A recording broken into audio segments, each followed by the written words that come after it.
ये भी है कि जिस तरीके से मायावती के वोट प्रतिशत में कमी देखी गई है, वो उत्तर प्रदेश को ना संभालकर वो जाके साउथ में जहाँ पे हुए नजर आएंगी, अखिलेश यादव का वोट काटते हुए नजर आएंगी। आप देखिए ये जितनी पार्टियां हैं, आप अखिलेश को देख लीजिए, मायावती को देख, राज्यों में दिखाने की कोशिश करती है, उसको कहीं ना कहीं एक साइड किया जा सके। जैसे कि आपको बता दें कि समाजवादी पार्टी ने एसटी हसन का मुरादाबाद। नेक्स्ट 9 न्यूज़ में आपका स्वागत है। मैं हूं आपके साथ अबरारुल हक रहमानी। उत्तर प्रदेश में 2024 के लोकसभा चुनाव को लेकर तैयारियां जोरों पर है और हर सियासी दल अपने अपने एतबार से अपने लोकसभा क्षेत्र में लगातार जो है अपने वादों को लेकर पहुंच रहा है। लेकिन सवाल ये कि आखिरकार उत्तर प्रदेश में बहन जी की भूमिका कितनी बड़ी हो सकती है, चूँकि अब तक जिन जिन सीटों पर उन्होंने अपने प्रत्याशी को उतारा है, जाहिर सी बात है कि उससे इंडिया गठबंधन की मुश्किलें बढ़ गई है। लेकिन उसके बावजूद भी जो एक उम्मीद बची हुई है कि आखिरकार अखिलेश यादव या फिर अन्य तमाम विपक्ष के जो चेहरे दावे कर रहे थे कि उनको गठबंधन में लाने को लेकर तमाम जो कोशिशें हैं वो जारी हैं, लेकिन वो कितनी सफल हो पाएगी दर्शकों, उसी को आज समझेंगे और इसकी संभावनाएं कितनी नजर आती है। चूँकि अब तक अगर देखा जाए तो इस पूरे मामले को लेकर के स्थिति जो है वो गंभीर बनी हुई है। मेरे साथ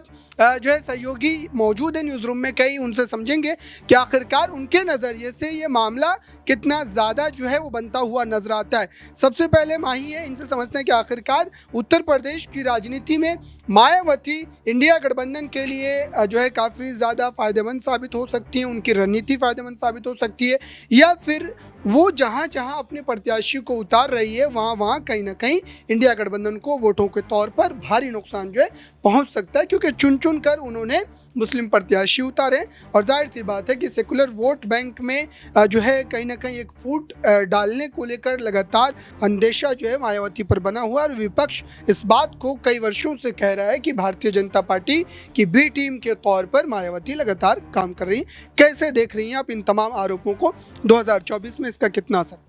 जी बिल्कुल, जिस तरीके से मायावती ने इस बार अपना चुनावी समीकरण बनाया है, ऐसे में कहा जा रहा है कि मायावती इस बार कुछ ना कुछ बड़ा खेला कर सकती हैं। और जिस तरीके से आपने बताया कि वो चुन चुनकर अपने प्रत्याशी उतार रही हैं, तो ऐसे में लग रहा है कि मायावती अपनी सीटों में इस बार जरूर इजाफा करते हुए नजर आएंगी। आपने देखा होगा 2019 के लोकसभा चुनाव में उन्होंने 10 सीटों पर अपनी जीत हासिल की थी, तो इस बार भी ऐसा लग रहा है कि मायावती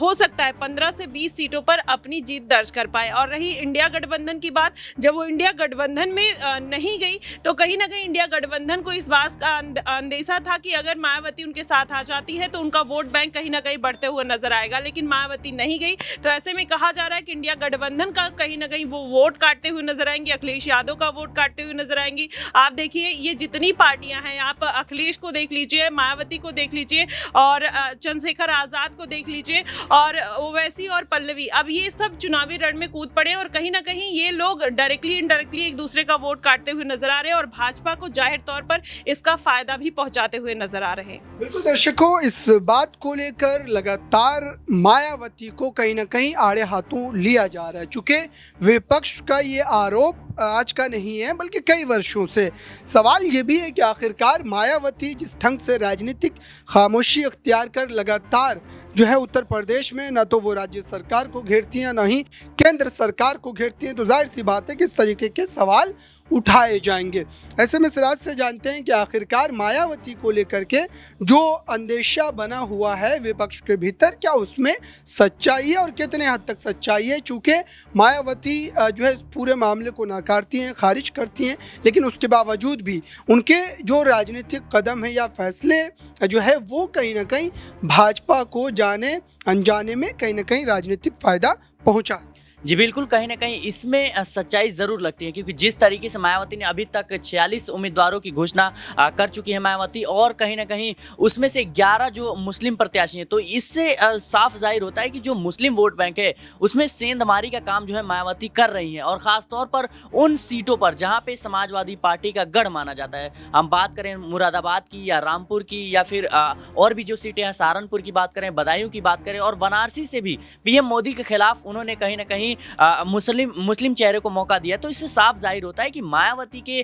कुछ फैसले ज़रूर हैं जिसको लेकर तमाम सवाल उठ रहे हैं। दूसरा पहलू इसका ये भी है कि जिस तरीके से मायावती के वोट प्रतिशत में कमी देखी गई है, वो उत्तर प्रदेश को ना संभाल कर वो जाके साउथ में, जहाँ पे कह सकते हैं बीजेपी काफ़ी ज़्यादा पिछड़ती हुई नजर आती है, वहाँ पे बीआरएस से गठबंधन करती है तेलंगाना में। और इससे साफ जाहिर होता है कि कहीं ना कहीं जो मायावती है वो बीजेपी को फायदा पहुंचा रही है। अप्रत्यक्ष रूप से या प्रत्यक्ष रूप से ये किसी भी तरह से कहा नहीं जा सकता, लेकिन मायावती के फैसलों से निश्चित तौर पर बीजेपी को फायदा हो रहा है। अब देखिए वाराणसी सीट से जिस तरीके से मुस्लिम चेहरे को मौका दिया है और वहां से कांग्रेस के जो प्रदेश अध्यक्ष हैं अजय राय, वो उम्मीदवार है इंडिया गठबंधन की तरफ से। तो आप क्या सोचते हैं, क्या मुस्लिम वोट बैंक है वो कहीं ना कहीं कांग्रेस की तरफ जरूर आता है? और अगर मुस्लिम चेहरे को मायावती मौका देती हैं तो निश्चित तौर पर जो इंडिया गठबंधन का वोट बैंक है उसमें सेंधमारी का काम होगा, और जो समाजवादी पार्टी के गढ़ हैं, जो मुस्लिम वोट बैंक है वो कहीं ना कहीं समाजवादी पार्टी से हटता हुआ नजर आएगा। तो साफ जाहिर होता है कि कहीं ना कहीं मायावती के कुछ फैसलों को लेकर सवाल जरूर उठ रहे हैं। बिल्कुल दर्शकों, चूंकि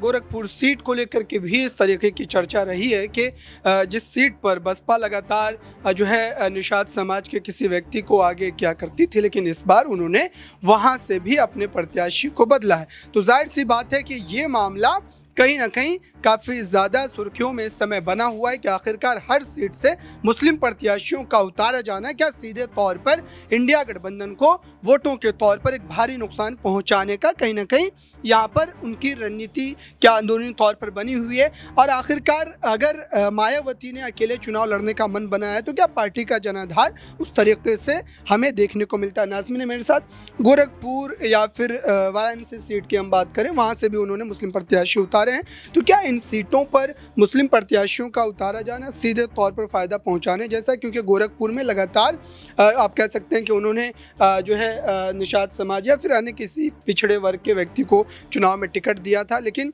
इस बार उन्होंने वहां से भी एक मुस्लिम प्रत्याशी उतारा। कैसे देख रहे हैं? देखिए बिल्कुल, यहाँ पर बसपा सुप्रीमो मायावती मुस्लिम कार्ड भी खेलती हुई नजर आ रही है और मुस्लिम कार्ड खेलते हुए अपने प्रत्याशियों का जो ऐलान करती हुई दिखाई दे रही हैं या अपने प्रत्याशियों में जो बदलाव करती हुई नजर आ रही हैं, वो खास तौर पर दिखाने की कोशिश की जा रही है कि जो भारतीय जनता पार्टी हिंदुत्ववाद की छवि उत्तर प्रदेश से लेकर पूरे राज्यों में दिखाने की कोशिश करती है, उसको कहीं ना कहीं एक्साइट किया जा सके। जैसे कि आपको बता दें कि समाजवादी पार्टी ने एसटी हसन का मुरादाबाद से टिकट काटा, तो ये देखने को मिला कि एसटी हसन ने उस वक्त तो कुछ नहीं बोला, लेकिन अब वो मायावती की तारीफ करते हुए नजर आए थे। वो ये कहते हुए नजर आए थे कि जो मायावती मुस्लिम समाज को लेकर, उनके विकास को लेकर ये बातें करती हुई नजर आ रही हैं कि आज के समय में सांप्रदायिक दंगे करवाए जाते हैं। मायावती द्वारा जो ऐलान किया जा रहा है कि हम मुस्लिम समाज के लिए भी कुछ ना कुछ उत्तर प्रदेश में करते हुए नजर आएंगे, तो उस ऐलानों को लेकर एसटी हसन का ये कहना है कि मैं मायावती के बयान से बिल्कुल सहमत नजर आता हूँ।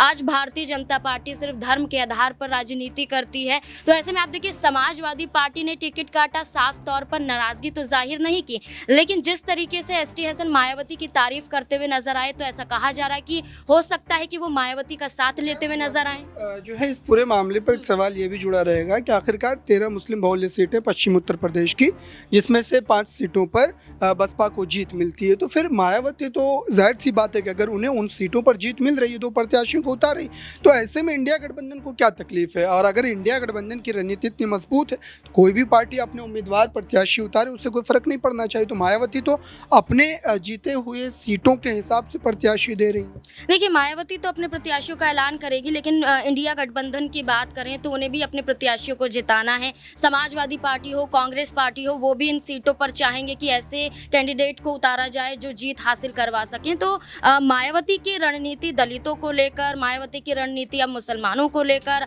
अब कहीं ना कहीं ऐसी छवि बनाने की कोशिश की जा रही है कि मायावती सिर्फ एक वर्ग को लेकर नहीं चलती है, मायावती अब सभी वर्गों के बारे में सोच रही है। इसलिए मायावती ने अपने अंदर कुछ बदलाव किया है और वो बदलाव प्रत्याशियों के जरिए देखने को मिल रहा है, और यही बदलाव उत्तर प्रदेश में उनका चुनाव भी जिताने में उन्हें मदद करता हुआ नजर आएगा। तो मायावती की ये कोशिश है और विपक्षी गठबंधन की अपनी कोशिश है, और कहीं ना कहीं इन दोनों की कोशिशें मिलकर भारतीय जनता पार्टी को चुनौतियां देती हुई नजर आएंगी। बिल्कुल दर्शकों, बड़ी बात यह है कि